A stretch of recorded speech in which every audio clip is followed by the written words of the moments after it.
Hello and welcome to the Graphic Material Podcast. I'm your host, Luke Choice, and on today's very first episode, I'm excited to sit down with a good friend and former boss of mine, John Glasgow. He is the co-founder and creative director at Vault49 in New York City, a branding and innovation creative agency.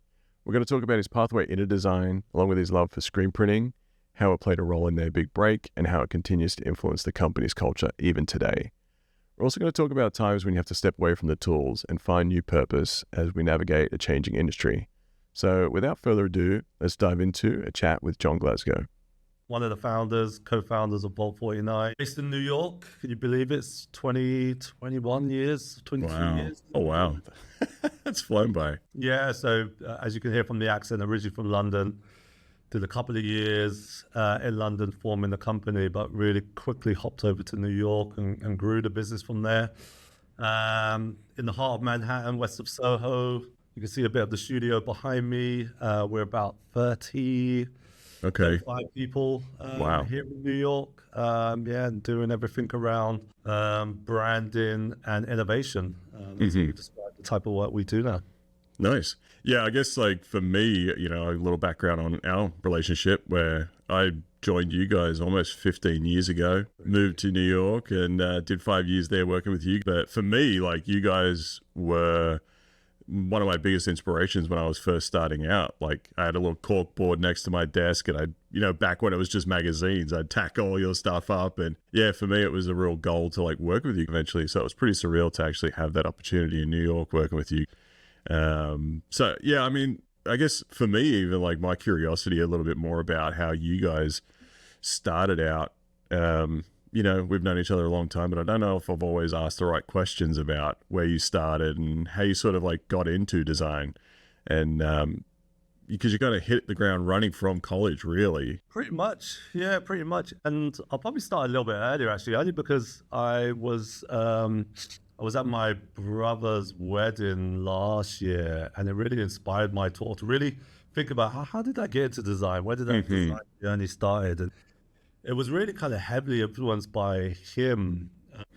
Nice story, because I grew up in the city of London, kind of in West London, grew up in like council estates, a little bit of like a rougher, low income environment. So definitely exposed, like any kind of big city, to some of the, I would say, negative influences of the street at that time. But I shared a room with my brother, and I love kind of remembering this time and this period in my life. I shared a room with my brother, and he was a pure artist, and he created this amazing environment at home where he would draw over all of the cupboards.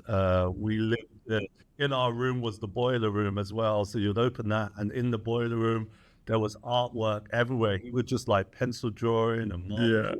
And I need to sit down and talk to him because he would draw like Marvel characters like from his head. He wouldn't even have to look at a picture, and he would have all of the perspectives perfect. And I used to come home from these kind of like, say, negative influence of the street, being heavily influenced or peer pressured into doing silly stuff on outside the house, but come home to this real whimsical fantasy space, and I would just be like looking at the walls and building like stories off of his artwork.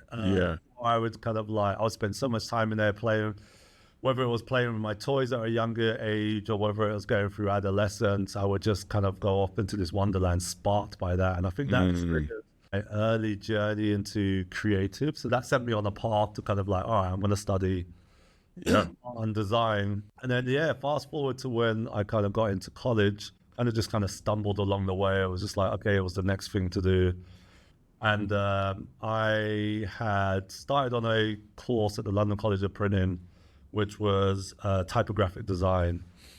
And I remember hitting the second year of my degree course and feeling I'm not ready to go to my third year and go into a job. I need more time to figure out who I am. So I took a gap year out, and I went and worked for a couple of companies, some corporate companies, some called more kind of like illustrative and pure design companies, to really kind of find out where my passions lied. And then I came back into my business partner's year, so he was a year below me. Okay. Jonathan Kenyon, and we met randomly in the screen printing room, and we were on two screen beds next to each other. And here's this cocky guy next to me who's like overlooking my work. And if you know the screen printing process, we were taught to start with your lighter colors and then you build up to your darker colors. And that's when, so if you're on like color 1 or color 2, it's just these really kind of abstract shapes on a page. On your canvas there. So the story, really, a design comes together when you get to those darker colors and you're close to finishing. So he was there looking at my colors and kind of questioning my process. At the times, I was just kind of here nodding because I had some experience at that point in script. Yeah, I can picture this. Yeah. So it was only till I got to like my 5th color and the black came on top, these kind of weird kind of illustrative characters came to life, and it was just like, okay, yeah, you know what you're doing, you know your shit. That's pretty dope. And in the same time, I was like overlooking his shoulder and what he was doing, because he was really kind of experimenting with kind of scratch foils and stuff. So I was really interested in how he was kind of pushing the use of color, mediums as well. So we just got talking, and then we said, why don't we just kind of collaborate on a project? And we dove into the project, and the project was just kind of what was influencing us around that time. And it was just kind of a bit of everything. It was music, it was entertainment, it was culturally what I was doing and what he was doing. He's from the north of England, I'm originally from London. And it just came together in these, like a series of maybe like 8 different characters, where I would design part of it, pass it over to him, he would design on top of it, he would pass it back. And we would just kind of ping pong it back and forth until we felt, all right, this feels like it's ready. Yeah. And then we would just print thousands of these in the screen print room. Really kind of take over, piss everyone off, because like utilizing all the paper, all the line racks, all of the screens with our work, and taking the space. And because I think then we really just wanted to get the work out. Why we wanted it to kind of take over sways of the street, I'm not sure. We just wanted to get the work printed as big as possible, going back into our communities and let people interact with them. That was the first connection I made with Jonathan, and it was just on a art project at school in the last year of our degree course. It reminds me of like bands like the Beatles or something, where it was like, how did these people meet? And it just works, like when you can just sort of complement each other, you find a real like perfect sort of companion to, amplify your creativity is really great. And that's what you guys have done like consistently through your careers now, where you've even taken on different roles, but you kind of have always had that balance that feels really nice, growing the company. And but yeah, I think it's interesting. I know a lot about how you guys treat screen printing even still in the business itself. And it plays a role still at this point, even though we're in such a digital world. When a shift slider, but yeah, there you go, there's a screen printer, green in the background there. That's our like carousel screen that we do. I mean, that was just such a great atmosphere for me to come into, because I had very little experience with anything like screen printing myself. I was self-taught and never sort of exposed to anything of that kind. So when I came in and started learning about screen printing and what you guys did, it added a real another level to the way you think about design itself, and how much of that tactility is really, important to staying true to illustration styles. And you kind of weave that into your business, even though it is, quite a broad, portfolio that you have now. So how important is like screen printing itself to you and the business and even the clients you work with? Like, how do you sort of incorporate that? Well, again, going back to those early days, we realized how important this medium was to us, because it gave us our break, really. Our big break came off the process. To unpack that a little bit more, so when we did these series of like 8 characters that we had created and we had fly posted them, the actual look and feel of them was dictated by the process. So if you know screen printing, it can be quite a labor-intensive process, prepping the screens, making sure they're all pretty tight, because if you make any mistake in the process, you literally have to start back from scratch, wash off the screen and start from then. So it's quite a long process. Because it's so long and you're literally laying color on top of color, we started to design down to like 2 or 3 colors. So that reduction, it was like flat graphics, and that reduction in color really dictated how we were going to draw, how we were going to illustrate, how we were going to design. So if you're drawing a subject and it's in some kind of 3D form, you have to then start to think about, well, how am I going to make this feel 3D using 1 or 2 colors? What am I looking at? The shadows, the highlights. Yep. So the process dictated the style for us and the look and the feel. And then I think wanting to scale things up to, we were roughly, if we're on UK sizes, we were on like A1, between A1 and A0, because we wanted to go as big as we could go as big as that. And then the idea of forming a street art collective, so going out into the streets and just kind of taking over swathes of walls, it meant we, the process, the repetition of design, the reduced color palette, and where this work was showing up in community, and that it really brought something different to the environment. That was non-commercial, because if you think about fly postering, it's always like you're selling a commercial or something like that. But here's a couple of artists that are using this medium to express their work, which was non-commercial. There was no namings on there. There was no branding on there. It was purely creating playful and joyful work that we thought was beautiful, and it was just having an impact on the communities and the environments we grew up in. So screen printing had a heavily influence on that look and feel, and it's what everyone kind of fell in love with around that time. It was something fresh. So that's really be important that, okay, it was on the back of this old technique, this old process, that it's triggered a career for us. And there's a nice little story actually as a part of that, because our big break came one night as we were kind of printing thousands of these fly posters onto newsprint, this cheap medium. Yeah. And then we would go out in the nighttime and just fly post across kind of spaces that felt like they were empty or unused. And there was one night we stopped off at a chip shop about 3 a.m. in Old Street. And we were taking a break, having some chips, and an unused looking building was next door to the chip shop. So after we kind of refueled, we covered the walls, we covered the windows from floor to the ceiling, covered the doors, thought nothing of it. Yeah. And then we're still students at this point, and we were getting caught left, right, and center by the police at that time. We were like, again, we were students who were like trying to line everything up so it was perfect. We see the blue flashing lights behind us. They could tell we weren't the professional fly posters. They were just like, we're going to go like around the block, and if you're still here, you're in trouble. They turn a blind eye to it. But anyway, long story short is 2 days later, after doing that particular derelict building, all from Days of Confused magazine, and they had we had covered their headquarters with all of our work, and they had to cut their way through our work to actually get into their offices that next day. So they loved it. They loved the audacity, the bravery, this fresh look and feel that they hadn't come across before, and they asked to meet us.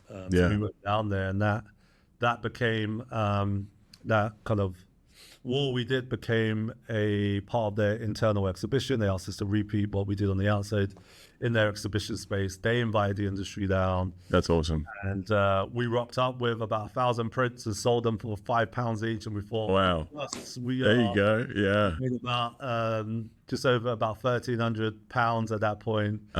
The money was like, this is our career. We're just going to sell screen prints and sell art. But the universe had other plans. They, on the back of that, we started to get a bunch of commissions. They featured us in their magazine a couple of times, telling our story, and that led to commissions. So, again, going back to your original question of screen printing, that important influence that had on us, it meant that we really wanted that story to be prevalent in anything we do, and that meant having screen print.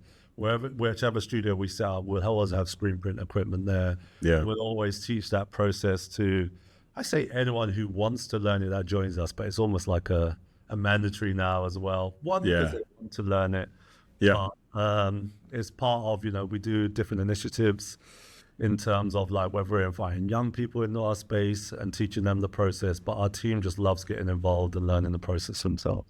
Yeah, and I think that's even sort of getting back to I know we've spoken about this before, but that kind of limitations around the process really bred something new and exciting, which, we all do in different ways, but I think it really shows up when you embrace it and those limitations where it's like a few colors you're going to work with. Because myself, when I got into it, I was kind of like, I threw the kitchen sink at everything because I was like, it was just so like excited about all these new tools I was learning. And I just felt like if anything felt simple, it didn't feel like I was pushing myself hard enough. But I think there's such beauty and simplicity that, speaks for itself. And it is knowing like how much to push something and how you can get away with, thinking simply but really cleverly. And I think that's what, really resonated with me early on with you guys. And I would also, the few years before I joined, it was noticeable that you would have evolutions in your style as well. And I think that was really exciting to me as well, to knowing that like your style doesn't have to stay static. You can continue to push it and embrace new techniques and new capabilities. So for me, it was just always great watching you guys. Like I think about before social media, you had to go to everyone's website, and you guys always had such meticulous presentations on your websites. It was always so fun to see, like, has Vault49 made an update yet? It was great. And I'd even love to like hear a bit more about that in particular, just thinking about it, what was the conscious decision for you guys to invest obviously a lot of money in the kind of websites you were putting out? You'd obviously made, such a impression on the industry now, and you're kind of like promoting yourself well. How much, did that play into your success, even just sort of like focusing on that? Yeah, I think the presentation side of it, and it's funny because when we were entering the industry, portfolios were still physical portfolios. So you were showing up. And I think, when we learned something from doing that street art, we learned that it engaged with communities, engaged with people. People would, we would be fly postering as people were coming out of nightclubs, and they would start kind of peeling off the designs that we had just pasted up down the road. And we were on like Brick Lane in London, and like we could see them putting it off. So we're racing back towards them, giving them free prints just to keep the one up. But we learned something in that, in terms of like this large presentation, just cut through differently. So I remember those early days of like when we were getting asked to come to advertising agencies and showcase our work, we were like, there was something in just having these big posters that we would have to unfold. Remember, we've still got it actually, our very first portfolio was almost like this miniature coffin. Yeah. I don't know why. It was like we went to this craftsman, and he was doing upholstery, and we created this coffin box. We had these chains, and it would have all of our screen prints in. Yeah. So we would go into like your advertising agencies, be it kind of BBDOs, and Saatchi, and we might be meeting with one or two people, but we're like lugging in this kind of big coffin. We're both kind of holding edges of it, and we slam it down on the table. And next thing you know, those presentations went from 2 people to 12 people, because seeing us walk in the office, or someone's like, "Oh, you got to come and see this." It's just so different. Whether it was like fresh or anything, it was just that fact that it was so different. Yeah. So then we would have maybe like 20 screen prints in there, and they would like, we'll take out the screen prints, we'll unfold it. So it was this real meticulous process, that like this sense of we were creating this anticipation. And we would fold it all out, and next their whole desk in the conference room was filled with all of these prints, all of this talk going on, all of these questions and stuff. Yeah. And I think it was through that we wanted to recreate that experience online. So that's why I think it was so kind of meticulous about, how we were going to tell our story online. It's a unique story. It's kind of street art meets agency at that point. We were in this kind of this different state. Or I think at that point we were like artists as well. We started to hire people, a few different people like yourselves at that point, were so dope at what they did, and we felt like they could just kind of add a lot more value for their expertise. Going back to the website question, it was just, how do we create this kind of these beautiful moments of kind of beautiful artwork that felt very storied.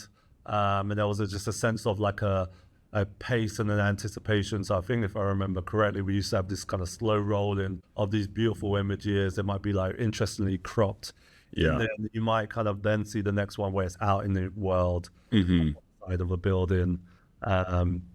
So yeah, it goes back to that sense of learning what we learned in the streets, then transforming that into this kind of this mode of presenting ourselves. Yeah. And then trying to recreate that physical presentation into a digital space. Yeah, I think like, you know, especially when I think about when I was working there, and it always felt like an event when we would present work or try and, you know, go out and recruit clients. It would kind of be more about like, what can we paint on, you know, and like, how can we show something a little differently that shows the craft side of things, which, you know, was a very specific, you know, intentional part of the business, was like representing craft inside digital illustration, especially. It was like, how is Vault49 different? And that was kind of a real big part of it, was this sort of tangible product that we would kind of create and paint on and present to the client and really catch their attention, which I think a lot of people these days underestimate the presentation of work.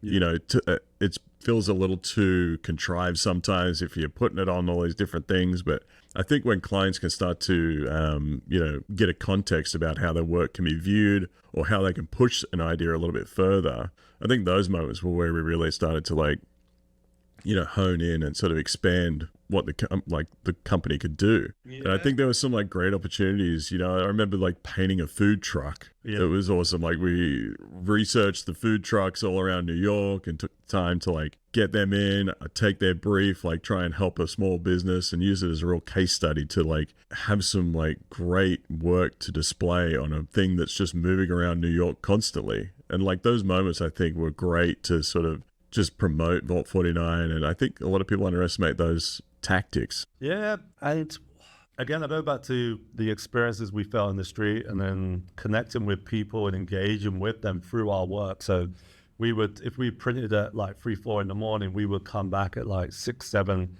8, and then see like the morning crew going to work and just see the work and kind of pause, take some pictures. And it was that sense of like engagement, and that just knowing that they could tell that there were humans behind the work, that connection and that real authentic connection. And that was something that kept with us. It still is true today. We're always looking at authentic ways to engage and connect with people, because, you know, behind the brands and the brand managers, whatever level, whether they're senior, VP level, or so on and so forth, it's people and it's humans behind it. And we've always looked at ways to really kind of connect on a human level. We're using, you know, back then we were using a handcrafted, hand-printed technique. You know, fast forward to now where we're still bringing that level of craft in, but we might be just, you know, combining it we are combining it in a digital space. We're always trying to find those authentic engagements, and that early learning on how it informed who we are is still kind of informing our position as a brand, our brand values today. And it's also how we, you know, learning from culture, being inspired by culture, all of those influences we had at that young age and those experiences, we then kind of mirror back to how we work with brands today. Because I think the biggest challenge brands have now is how do they find authentic engagement? They connect with their consumers on a human level. That doesn't feel like a moment that they're just popping into their lives and engaging for a moment because there's a new trend that's come along, but they're engaging in an authentic way. So I mean, you talk about, you know, us getting you guys to go and paint a food truck, or we want to target Brooklyn Brewery, so let's paint a keg and send that off to them just to connect. I think that way of thinking and that way of engaging, that way of connecting is something that stays true to us today. So again, authentic engagement, human engagement. How can we really kind of show up and tap in on a human level that's really going to connect with the brand manager or the brand team we're trying to engage with? And then also selling that is like, right, we want your brands to find authentic ways into communities that feels like it's not just a big brand, but you're showing up and making local connections that feel relevant for them and giving your brand purpose in culture, as opposed to kind of like stealing from culture and putting that out and just kind of slapping your logo on top of it. Yeah, and I think the consumer has become very aware of, brands that show up just out of the blue. Like, they need to know, like, why are you here? Like, what are you selling me? I'm not like, everyone's very aware of being sold to these days. So I think you need to show up in different ways that just feel more authentic. And I know that's one of those words that people get a little like careful around using too much, but I think there is a way to do it when you can just be, understanding cultural sort of touch points and understanding where people are at this point, and learning how to like talk to them, and doing it. I think, especially in this time where, digital is becoming so, ingrained in our lives, that kind of craft side of things feels like that's going to be almost a counteraction to where everything is going now. So for me, I understand like where you guys are at, where that's so important to like maintaining that as a very specific skill set, because that is your like leverage against competition that shows like there is a real crafted side to this that continues to play a role even in storytelling, at different scales. So even for you, how does it feel running the business that's grown so much? And, you've seen a lot of different people come through there with all different skill sets, and it's evolved a lot over the years, where when I joined, it was kind of a very kind of illustrative, collective, boutique-y style design agency. And now you've sort of evolved into this branding agency. How has your role continued to sort of evolve over those years, and how do you feel about that evolution? It's been the good side of it is, it constantly feels like something's fresh. We're constantly, Jonathan and I and the team are always challenging ourselves to what's the next thing. We always try to get bored first before kind of like the industry gets bored of our style. So we're always trying, like you said, I remember when you came in and you was a part of that, we were shifting into 3D at that point, and you really helped drive that vision for us. And I remember us kind of like physically making 3D and learning from that process. Mm-hmm. Then you was almost tasked, well, in a commercial space, that could be a bit challenging, because if a client comes back and asks us to, all right, we need to change X, Y, and Z.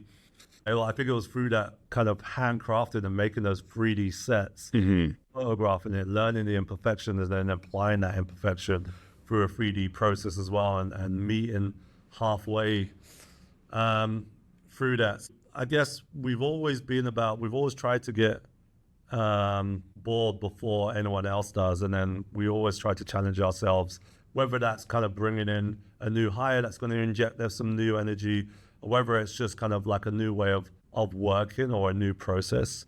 So that's been exciting for Jonathan and I, because I think we would have got if we had kept to kind of doing the same thing, we probably would have kind of got bored and shut the doors or sold up a long time ago. Yeah. And that's kept us exciting as human beings who want to grow and who want to learn, who want to keep evolving. But the challenging part of it, I think, is that, you constantly need to kind of, find relevance for yourself. So when I think about our journeys, our creative journeys, I've kind of stayed on the creative journey a bit longer as Jonathan, as the company needed someone to kind of like steer the ship, steer the vision. And, he still had a hand in the creative, but I was kind of more heavily in the creative and kept the creative machine turning, so to speak. But, you go from being the artist and seeking getting all the praise and kind of boosting your ego, to then hiring the likes of yourself and handing over well, Luke's getting more attention than me now. I need to be comfortable. And it became very comfortable quite quickly, actually, because it's nice to see you guys grow and get that attention. But it was quite interesting. Then we transitioned into almost like a part kind of a boutique agency, kind of creative agency, or what did we call ourselves? Almost like artist collective agency. And there was a bit of tension there around of like, okay, now we're getting into more kind of commercial branding. Now we're doing slightly different type of work. So how do we keep that raw talent, this almost like slightly more commercial arm to what we do, and balancing that? Then my role kind of shifted into managing those environments and managing people. So again, you ever so slowly you get kind of removed from the work. So that became a challenge for me, and I'm sure I'm speaking for Jonathan here as well, because we've all got kind of some form of an ego. But we also want to be relevant as well. We want to make sure we're adding purpose. So if you're not getting the attention, if you're not the craftsmen and women that are doing the work, and you're more seen as kind of stringing it all together, and then you slowly get moving, and you're more kind of managing people and you're managing budget, and then now you're doing like new business, like management and stuff, you get kind of more removed. So my biggest challenge was, as I shift and I, still wear a couple of caps or different hats for different roles, but it's also making sure I'm showing up in those roles and I'm having an impact and I'm bringing value to it as well.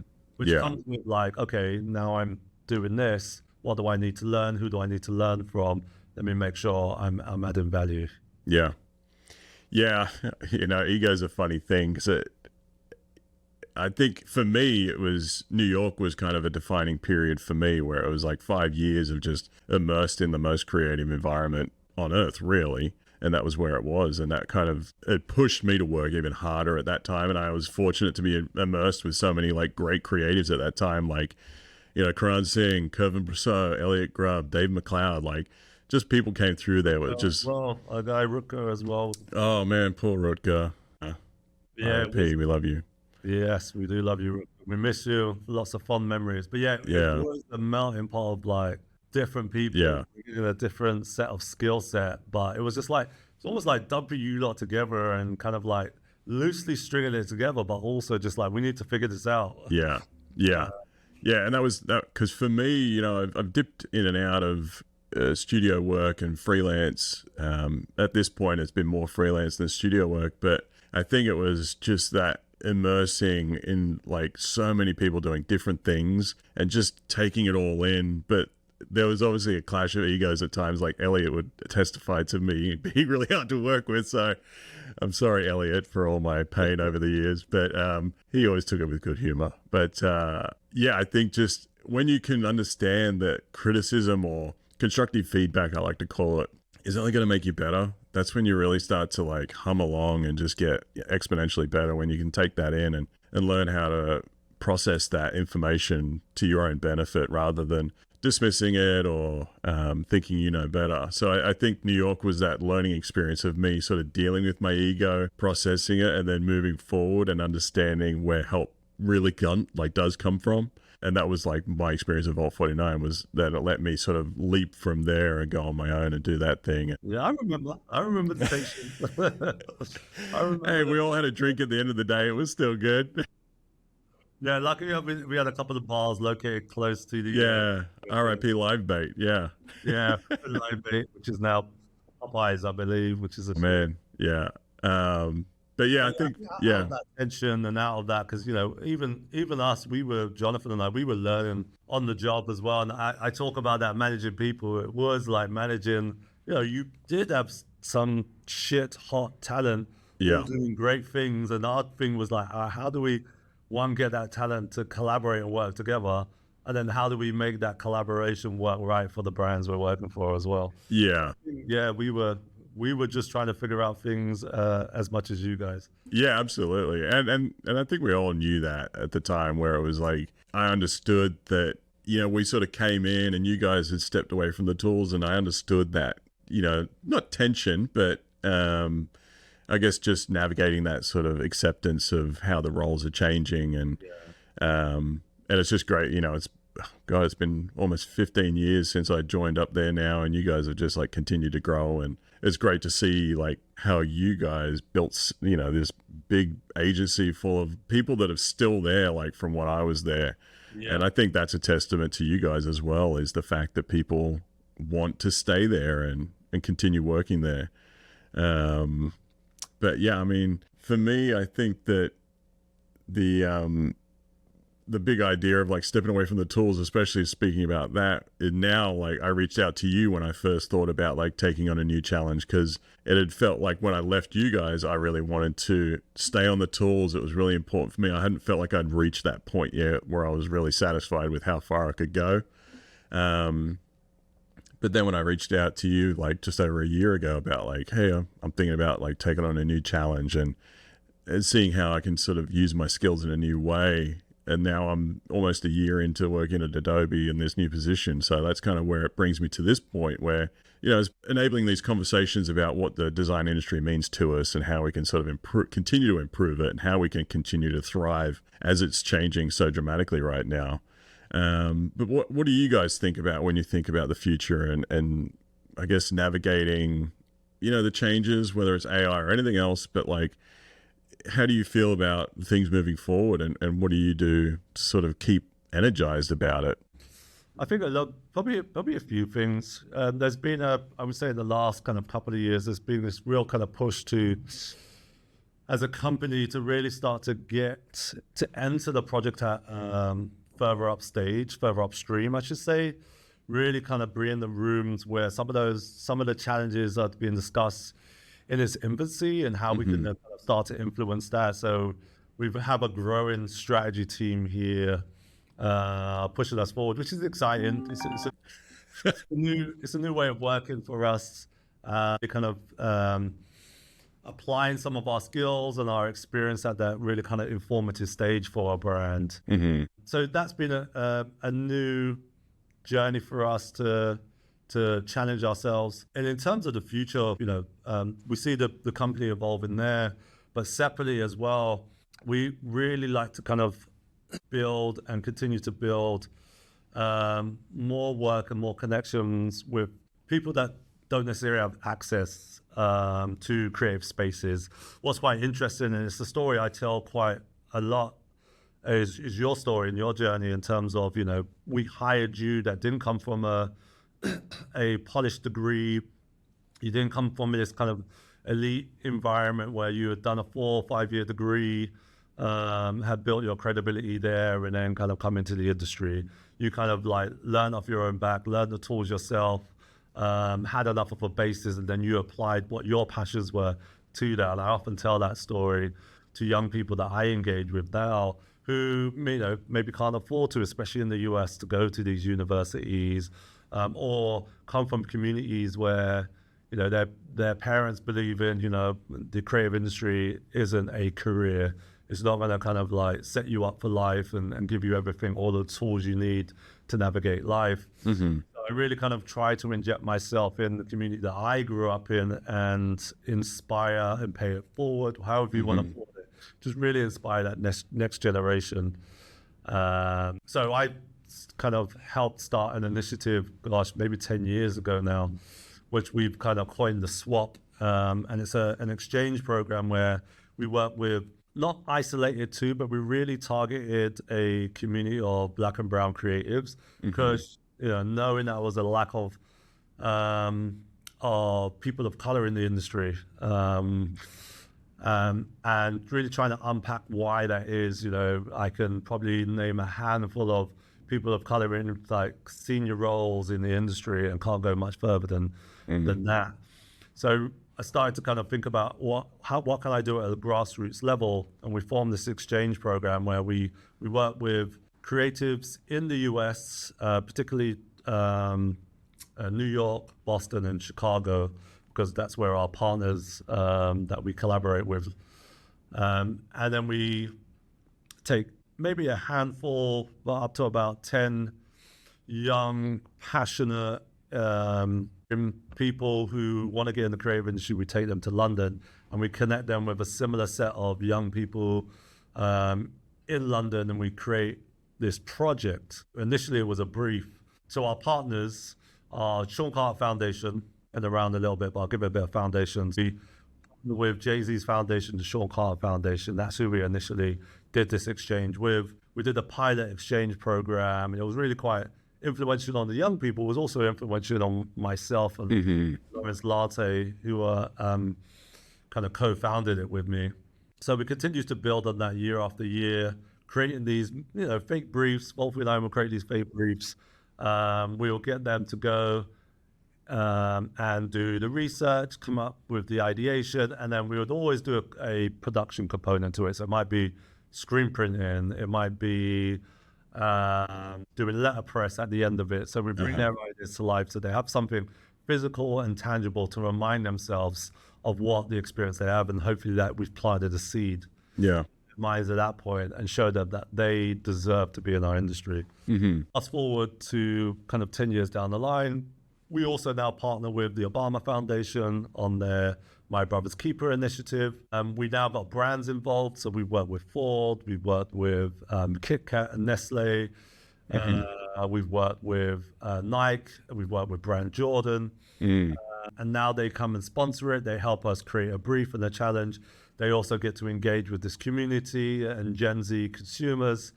And then we create this 2-week exchange. We had a lovely one a couple of years ago where we worked with brand Jordan, and they did the exchange. The brief was a simple brief. How does basketball influence culture, and how does culture influence basketball? They went around the streets of London. They spoke to people. They connected with young basketball initiatives in London, and then they did the same in Chicago. Because of we're working with the Obama Foundation in Chicago, they had connection to the Chicago Bulls, so they got to meet some Chicago Bulls players. They got to go to the Wilson head office and see how the Wilson brand collaborates within the basketball space.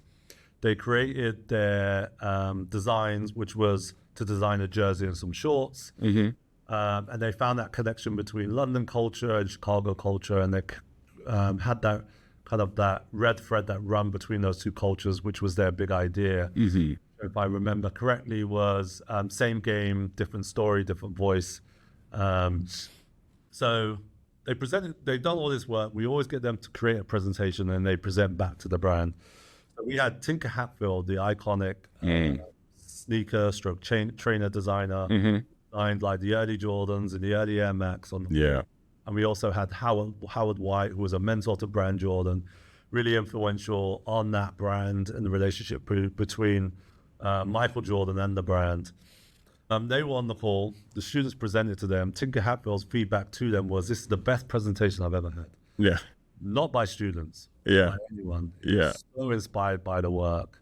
And then brand Jordan Europe got wind of the work we were doing. They asked to see it. They had a pop-up happening through Black History Month in London, and they had this activation they wanted to do. They saw the jerseys. They said, "Can we replicate the jerseys as they are? Can we pay the students for their work?" And they also wanted to invite them back to the activation, do a kind of a Q&A at the event, and they took all of their artwork, decorated all of the basketball courts, recreated the jerseys for the basketball matches they created. And they had Colin Kaepernick, the ex-American football player, stroke political activist, there. They got to meet him, speak to him as well. And that was just amazing in their journey as well, which was super influential. But it didn't end there.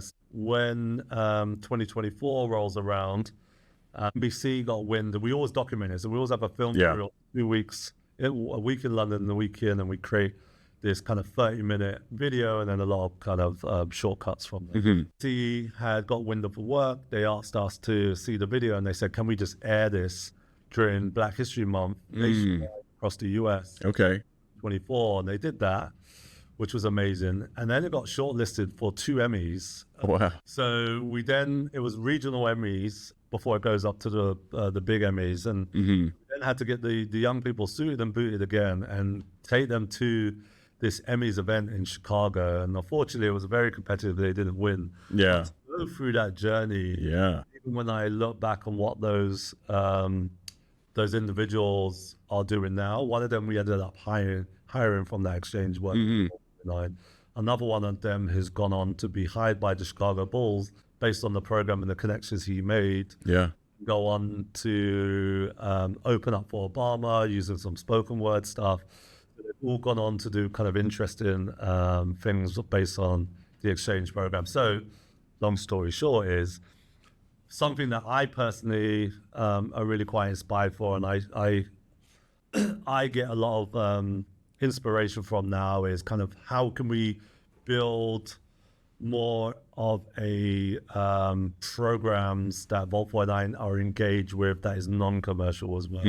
Not only helps inspire the leadership team over here, but also inspires everyone at Vault49. And it also attracts some of the best talent that don't just want to work for any other creative agency. Yeah. But they want to work with agencies that are kind of doing other things that are non-commercial as well. Yeah, and I think it's interesting, even just to pull the point out of that, again, about presenting work in interesting ways leads to these opportunities, where it was like, create the kit, and then it's like, now you're going to work for the Chicago Bulls when this is all over. These sort of things like happen, and just getting exposure to those opportunities and making the most out of those opportunities is like, that's going to be such a win for those young kids going into this. Because I think, I always think like passion will always beat out natural talent. And it's when you find the right people who are actually willing to embrace those opportunities and put everything into it, I think that's where you start to like find who is going to be the successful ones for years to come. And that, again, just, I think creating those opportunities for those kids is,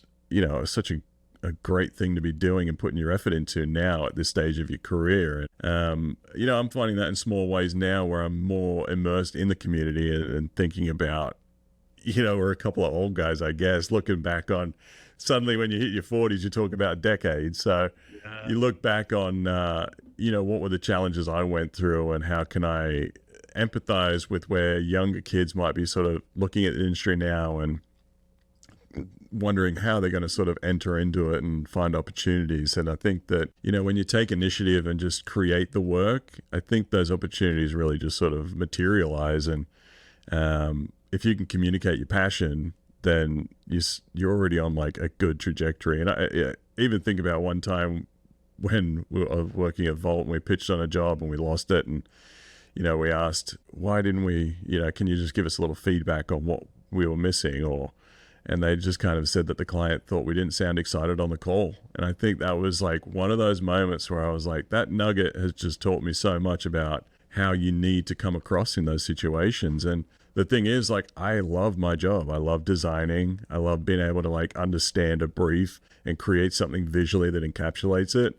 And if I'm not communicating that I'm excited about it, then that's a failure on my part. So being, even when you might not feel that excited in the moment, you really should communicate that through the work, and always be thankful for the opportunities that come your way. That was big learning for us. I think just dialing things up and letting because at the end of the day, you got brand managers that almost like represent the brand and they want to work with passionate people, are passionate about working on that brand. So that was I remember that was a nice, you bring that up. That was a learning moment for all of us at that point. But again, seeking those opportunities to bring, you talked about it with the old folks in the game. So we really want to pass on that experience, especially now. I know we talked about we were going to avoid AI. Yeah. But maybe we'll just talk about this transition. This next generation is a part of that next wave. Where maybe you and I, or more so myself at that time, I was a part of like the Adobe wave, really kind of leaning into and learning the Photoshops and the illustrators and how to manage, those programs and create that storytelling and that content and that expression through those platforms. Now, this next generation is on that next cusp of Adobe and Adobe Firefly and so on and so forth.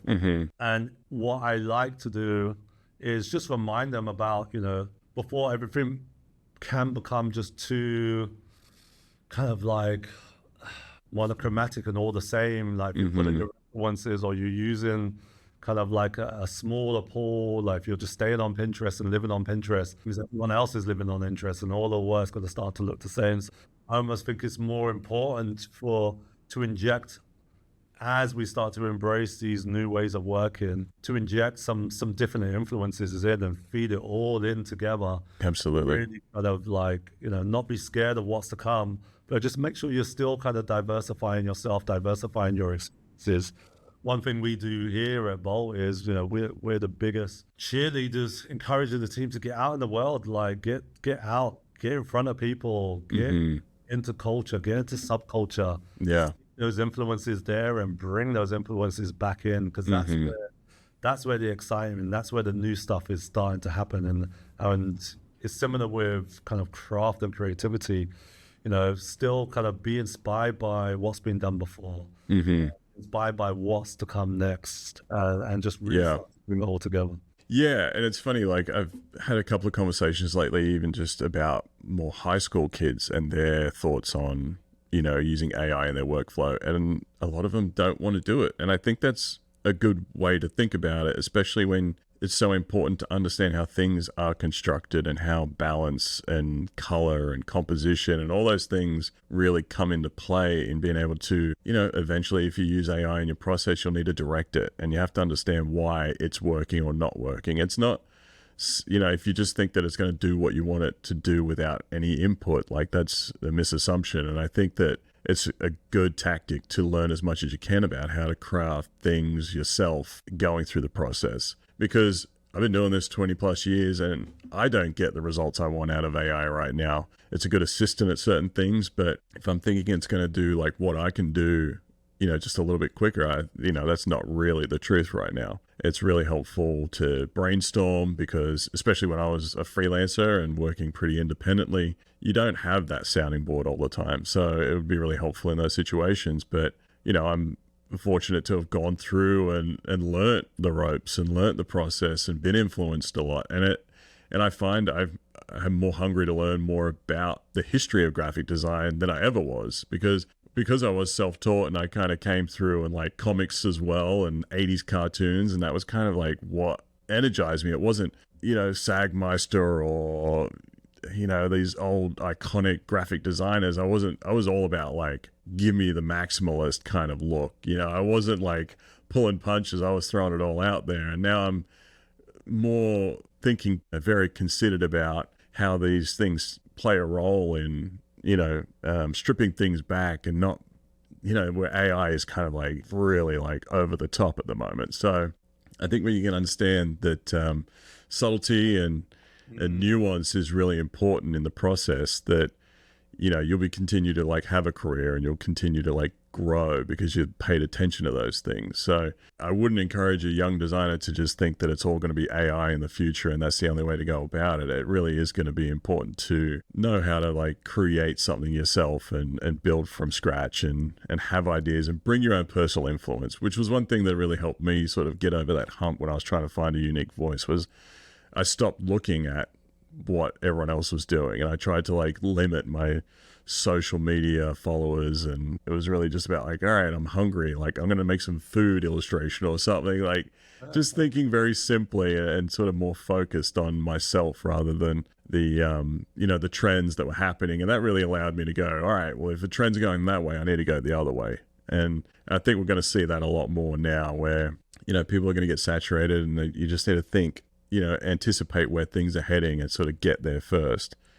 You would have felt that firsthand, right? If you think about exactly what you did, if you created a unique style in the industry at that point, you were using a 3D program as an artist and not just kind of like to create a piece of packaging and wrap the design on top of it. You use it as an art form and an expression, and you create your own unique style, which kind of set a trend. If you go on Pinterest and you type in Velvet Spectrum, you will see kind of like it's a smudgy, brushy typographic stuff. Yeah.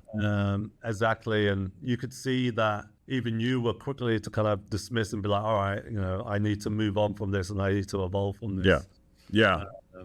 And we're now talking about, I'm talking about what I'm getting most joy out of now is kind of like the non-commercial work and paying that stuff forward. Mm-hmm. You've evolved over the last couple of years now, kind of switching roles and jumping onto podcasts and having and I think even the way you summed it up earlier, saying that you want to get bored first before everyone else does, I think that kind of mentality is how I see the work that I do sometimes, where it's like this got a little too easy and I'm just repeating myself unnecessarily. Like if I get stuck in this loop, I need to like try something different and break things a little bit, in other ways. So for me, that was when, the first sort of thing that kicked off, I was like, okay, cool. Like people are trying to, reverse engineer this and apply it themselves. And I was always happy to see that. But it was also like, I can't just be defined by that one moment. I have to continue to like experiment and push and like do different things. And that's why I love working in different programs all the time.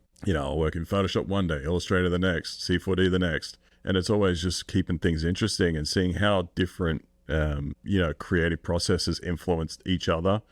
And I think that's where I get the most enjoyment out of working, is just like surprising myself and just getting in there and just experimenting and seeing what new thing can kind of come out of those, that boredom almost, or that feeling of not, testing myself in different ways. Well, watch out, Luke, because old JG will be getting back on the tools again sometime soon as well. Nice. Yeah. Do you ever get in there and mess about? Yeah, I do. I still, I think it's, part of my background, maybe coming from the environment as well. I'm always still kind of getting my hands dirty. If one of, someone, the talent we have now from the days we had you to who we've got now as well, there's so much talent that we have. So I'm definitely not going to kind of like, all right, I'm going to take over this design whilst you kind of prep the deck. I would always jump in and kind of like help them do the deck so they could still shine and lean into their expertise and deliver what they got to deliver. But I do have that itch. I'm still like wanting to scratch now and be like, no, get back onto the tools, back into illustrating. Again, not necessarily from a commercial point of view, just purely for the love of art, design, illustration, and screen print. I still collect and create mood boards. I still got loads of inspiration. Still got like illustration ideas that I want to go and do and print and stuff. But it's about, I think, shifting. I hope in the next couple of years to start shifting and creating some space for that creativity and to get back to the craft myself. Yeah, that's awesome. Yeah, I think that, more people are creative now than ever. And I think that people understand just how much enjoyment you can get out of like making something and connecting with it. And I think that's, my mom would say like, oh, I'm not creative. And I'm like, it's just a muscle, if you've never used it, yeah, sure, you don't think you've got it. And even for me, I know the momentum's tough to keep up. If I take a holiday or something, it's like come back and I'm like, how do I do this again? Yeah. And sometimes it's just like keeping that momentum going, and that sort of repetition and consistency is how you break into new, levels of creative. So that's all I say is just, it's about showing up and just enjoying it. And I'm being comfortable with, you're never gonna, there's gonna be some foggy days where you don't move the needle that much, but consistency. And also we talked about earlier is about get out there, don't if you're putting your inspiration from a screen in front of you, that needle's not gonna be pushed far, and that's a source of inspiration. So get out, whether it's getting out into the world, whether it's going to a museum, going to a function, speaking to different people, just lean into those different spaces, and I think they will start to inform different things. So when you do sit back at the blank page or your computer, some of that starts to kind of influence now, and you've gone from, I'm just going to sit at a computer for the next kind of 8 to 10 hours, and then I'm going to go away from it, go sleep, watch a show, and come back and sit at that computer. Yeah. You've pulled in something's clicked, something's moved on. Yeah. Something inspired you. That's going to be like, let me try this composition. Or what if I switch the hierarchy this way? Yeah. Or, let me play with this kind of color theory in this way, or bring this level of, Yeah, I've had those moments recently where I'm just pushing something for hours and thinking like, why isn't this connecting with me? And then I go like, just step away, just forget about it, and then come back and I solve it within a few minutes of like just visiting it again. Sometimes you just get so absorbed in trying to get it nailed that you think that you can't leave it alone. But just stepping away is one of those great just moments to get perspective, and that mind clears and you can come back and realize like with fresh eyes, like what is wrong. Yeah, exactly. Yeah. All right, dude. Well, I mean, we ran a little over time, but I'm just so thankful you're able to like sit down. It's always a pleasure to talk to you anyway. It was nice because we had some structure in there, but I feel like we just kind of went off, and then somehow I knew that's how it was gonna go. Yeah.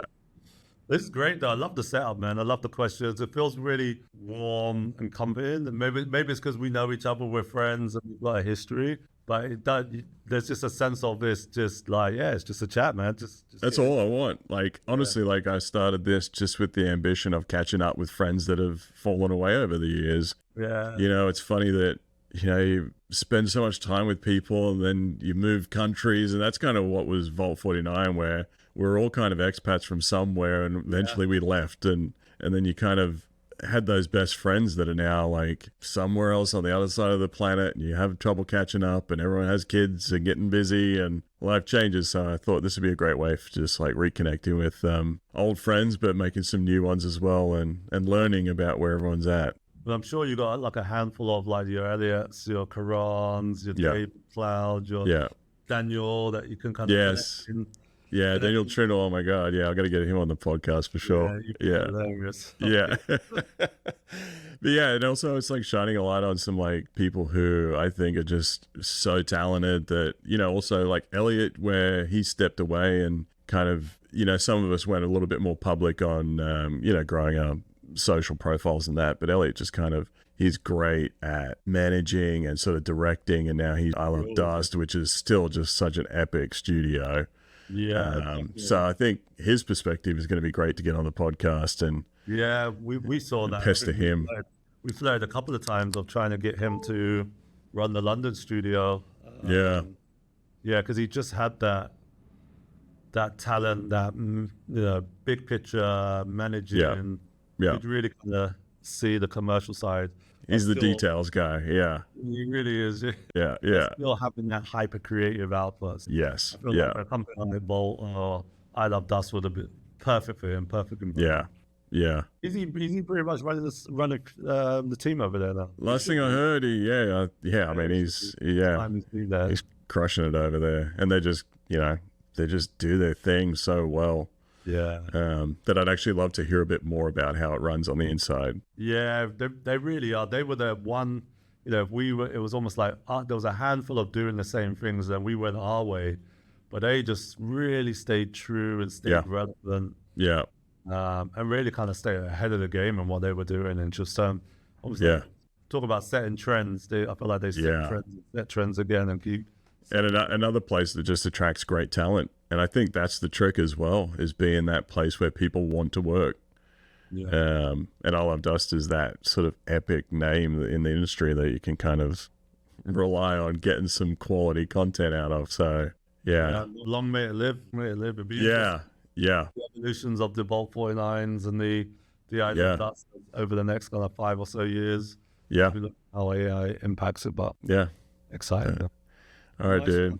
I appreciate you, man. Happy holidays. Yeah, same to you and the fam. Was this number 2? Christmas number 2? Second Christmas for the little one, he must be asleep because he was making a ton of noise earlier, and I couldn't hear it. No, right before we were coming on, and I'm like, he's...